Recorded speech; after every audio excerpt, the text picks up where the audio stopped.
प्रशांत जी ने कहा था कि जो मतलब काम कर रहे हैं जो उन्हीं में से टिकट दिया जाएगा। ठीक है, वो हम लोग की विधायिका हैं, वो आई हैं, उनका स्वागत है। उसे पार्टी मजबूत नेचुरल बात है होगा, पार्टी को बल मिलेगा। और पहले तो मतलब हमें जैसे सुनने में आ रहा था कि उम्मीदवार शायद वो नहीं थी, और अभी सुनने में आ रहा है कि उम्मीदवार हैं।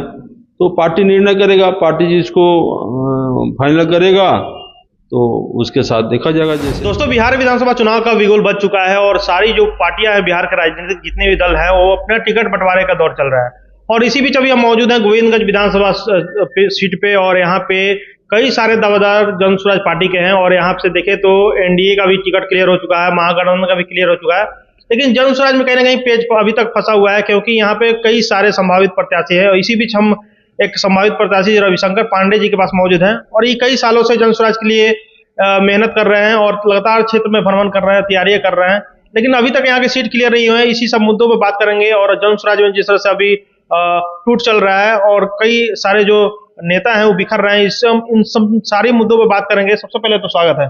धन्यवाद। आपके चैनल को देखने वाले सभी हमारे जितने भाई बंधु माता बहन हैं, सबको प्रणाम है, नमस्कार है। यहाँ पे देखो तो आपके जो गोविंदगंज विधानसभा है, इसके अगल बगल के जितने भी सारे विधानसभा हैं, कई सारे प्रत्याशियों का चेहरा सामने आ गया, लेकिन गोविंदगंज में ऐसा क्या हो गया कि अभी तक चेहरा कोई क्लियर नहीं हो पाया? देखिए, गोविंदगंज अपने आप में एक पूरा हाई प्रोफाइल सीट है। तो यहाँ पे प्रत्याशी जो भी हैं जन स्वराज से, सब अपने आप में एक तरह से सक्षम और सही सोच रखने वाले हैं। जो हमारे प्रशांत किशोर जी का जो कहना है कि सही सोच, सही लोग, सही सामूहिक प्रयास, तो सब उस टाइप से हैं, सब एक नंबर जन स्वराजी हैं। इसलिए थोड़ा टाइम लग रहा है उनको डिसीजन लेने में कि जो प्रत्याशी हैं इसमें से सही चयन हो जाए और सही लोग को टिकट दिया जाए, जिससे यहाँ पे जनता का भला हो।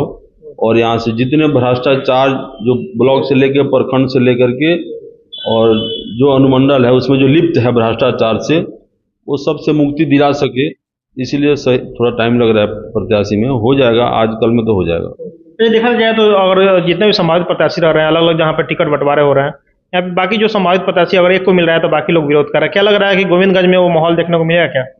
नहीं, गोविंदगंज में तो ऐसा माहौल नहीं, मुझे नहीं लगता है कि ऐसा मिलेगा। और बाकी थोड़ा बहुत विरोध तो देखिए हर पार्टी में होता है। देखिए, हमने कांग्रेस में भी देखा है, भाजपा में भी देखा है, और आज आप मतलब जन स्वराज में भी थोड़ा बहुत हल्का छुटपुट तो बहुत, जन स्वराज में तो बिल्कुल ना के बराबर है।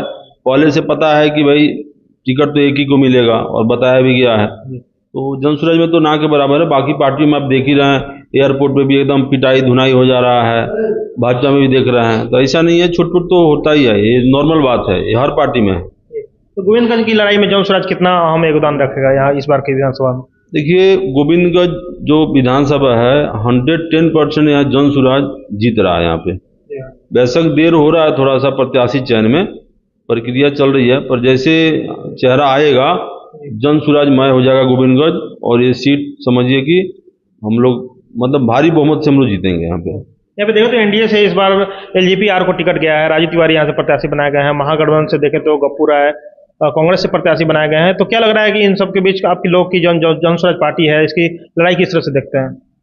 लड़ाई मुझे नहीं लगता है कि जन स्वराज का किसी से होगी यहाँ पे। भाई, ना लड़ाई एनडीए से है और ना यहाँ महागठबंधन से। देखिए, हम लोग, जनता चाह रही है जन स्वराज को, और लड़ाई का मतलब तो है ही नहीं। यहाँ पे लोगों के मन में बना हुआ है धारणा कि इस बार जन स्वराज को जिताना है, तो इसलिए कोई लड़ाई में रहेगा नहीं, लड़ाई फैक्टर ही नहीं है। लोग बदलाव के लिए इस बार वोट करेंगे और जन स्वराज का निश्चित यहाँ से सीट निकलेगा। देखो तो अलग अलग जो विधानसभा है, अभी कल्याणपुर में एक विधानसभा में एक संभावित प्रत्याशी का टिकट कट गया तो बगावत कर लिए, और निर्दलीय मैदान में और काफी आरोप लगा रहे हैं प्रशांत किशोर पर। क्या लग रहा है गोविंदगंज में जिस तरह से नए को पार्टी एक नेता ज्वाइन किए हैं जेडीयू छोड़कर, मीना द्विवेदी जी, उनका अगर कहीं उनको टिकट मिलता है तो क्या लग रहा है बाकी जो नेता हैं, आप लोग जो सालों से मेहनत कर रहे हैं, वो लोग विरोध करेंगे क्या? क्या लग रहा है? नहीं, जैसे अब मान लीजिए प्रशांत जी ने कहा था कि जो मतलब काम कर रहे हैं जो उन्हीं में से टिकट दिया जाएगा।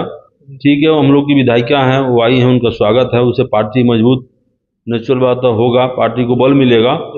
और पहले तो मतलब हमें जैसे सुनने में आ रहा था कि उम्मीदवार शायद वो नहीं थी, और अभी सुनने में आ रहा है कि उम्मीदवार हैं। तो पार्टी निर्णय करेगा, पार्टी जिसको फाइनल करेगा तो उसके साथ देखा जाएगा जैसे। लेकिन अगर उनको पार्टी टिकट देता है तो आप लोग साथ में रहेंगे, सपोर्ट करेंगे, ये जानना चाहेंगे। देखिए, पार्टी का जो निर्णय होगा वो तो, अगर हम लोग जनसुराजी हैं तो हम लोग जनसुराज का तो बात रखना पड़ेगा। तो पार्टी का जो निर्णय होगा उस पार्टी के निर्णय के साथ हम लोग रहेंगे। अच्छा, अभी गोविंदगंज से समाज प्रत्याशी हैं, किस तरह से यहाँ के देखते हैं? लगातार कई सालों से यहाँ से एनडीए के खाते में ये सीट जाती हैं और जीतते आ रहे हैं। अभी सुनील मनी तिवारी विधायक हैं, क्या विकास हुआ है गोविंदगंज में देखें तो?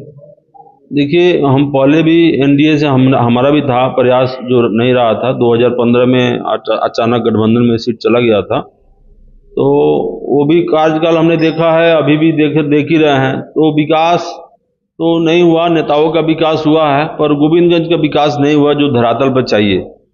इसलिए कि दिख रहा है कि यहाँ पर भ्रष्टाचार में लिप्त है सारा सिस्टम, और हॉस्पिटल से लेके, मतलब शिक्षा से लेके, और स्वास्थ्य से लेके, रोजगार से लेके, और मतलब हर तरीके से सब में एकदम भ्रष्टाचार लिप्त है। और सड़क ना सड़क है, मतलब कोई भी चीज़ ऐसा नहीं जिसके नाम पे हम कहें कि भाई काम हुआ है, विकास हुआ है। तो समझिए कि ये लोग का तो नैया पार लगना ही है। अब इस बार देखिए, जनता मन बना ली है, जनसुराज का सीट इस बार यहाँ से जीतना है। अच्छा, देखें तो इस पर लगातार सीट जिस तरह बंटवारा हो रहा है, जनसुराज पार्टी के कैंडिडेट की लिस्ट आ रहे हैं, लेकिन प्रशांत किशोर चुनाव नहीं लड़ रहे हैं इस बार विधानसभा चुनाव। तो कई जो विरोधी दल हैं आपके, वो कह रहे हैं कि डर गए हैं, विधानसभा चुनाव नहीं लड़ रहे हैं, हारने के डर से चुनाव नहीं लड़ रहे हैं। इसको कैसे देखते हैं? नहीं, जनसुराज देखिए, प्रशांत किशोर जी एक सीट पे थोड़ी चुनाव लड़ रहे हैं, वो तो पूरा 243 सीट पे चुनाव लड़ रहे हैं। आप अगर देखेंगे तो अगर एक सीट पे वो उलझे रहेंगे तो 243 तो सीट उन्हीं का है ना। किसी पार्टी में जो, मान लीजिए आज की डेट में भाजपा विश्व की बड़ी पार्टी मानी जाती है, उसके में दम नहीं है कि वो 243 पर लड़ रहे। जेडीयू को देख लीजिए, उसके में दम नहीं है कि 243 पर लड़ रहे। आरजेडी को देख लीजिए, कांग्रेस को देख लीजिए, जो सबसे पुरानी पार्टी है। तो ये आप देखिए ना, जो जिन लोगों में कुछ दम ही नहीं है, वो कह रहे हैं कि भाई वो लड़ नहीं रहे हैं। भाई 243 सीट पे प्रशांत किशोर लड़ रहे हैं। भाई वही, अगर मान लीजिए मुखिया जो है अगर एक सीट पे उलझ जाएगा तो फिर बाकी सीटों का क्या होगा? तो उनको फ्री हैंड रहना चाहिए, वो अपना रणनीति बनाएंगे जैसे है, बाकी प्रत्याशियों का जैसे जैसे है काम, तो करना ही पड़ेगा ना। गोविंदगंज में आपका भी नाम चर्चा में है कि आप भी यहाँ से प्रत्याशी हो सकते हैं। अगर आपको प्रत्याशी बनाया जा रहा है तो गोविंदगंज में ऐसे कौन से रोड मैप हैं जो गोविंदगंज विधानसभा के लिए करेंगे जीतने के बाद, अगर मौका देती है गोविंदगंज की जनता तो? देखिए, गोविंदगंज की जनता देगी तो अपार। सबसे पहले तो देखिए, शिक्षा से ही सबसे बड़ा उद्धार होता है। अगर शिक्षा का उत्तम व्यवस्था हो जाए, यहाँ पे बच्चे बढ़िया से पढ़ लिख के हाई एजुकेशन तक अगर यहीं से निकलें तो उनको रोजगार वैसे भी रास्ता खुल जाता है। तो सबसे पहले तो शिक्षा सबसे बेहतर होना चाहिए। अच्छा, स्वास्थ्य का सुविधा जो नहीं है, बिल्कुल आप हॉस्पिटल में जाकर देखेंगे तो बहुत जर्जर स्थिति है, कोई व्यवस्था नहीं है हर चीज़ में। तो मेन तो शिक्षा, स्वास्थ्य और रोजगार, तीन हमारा मूल है, जो कि इस तीनों मूल रूप से जो हमारा है, इस पे हम काम करेंगे, जिससे हमारा विधानसभा का कायाकल्प बदले।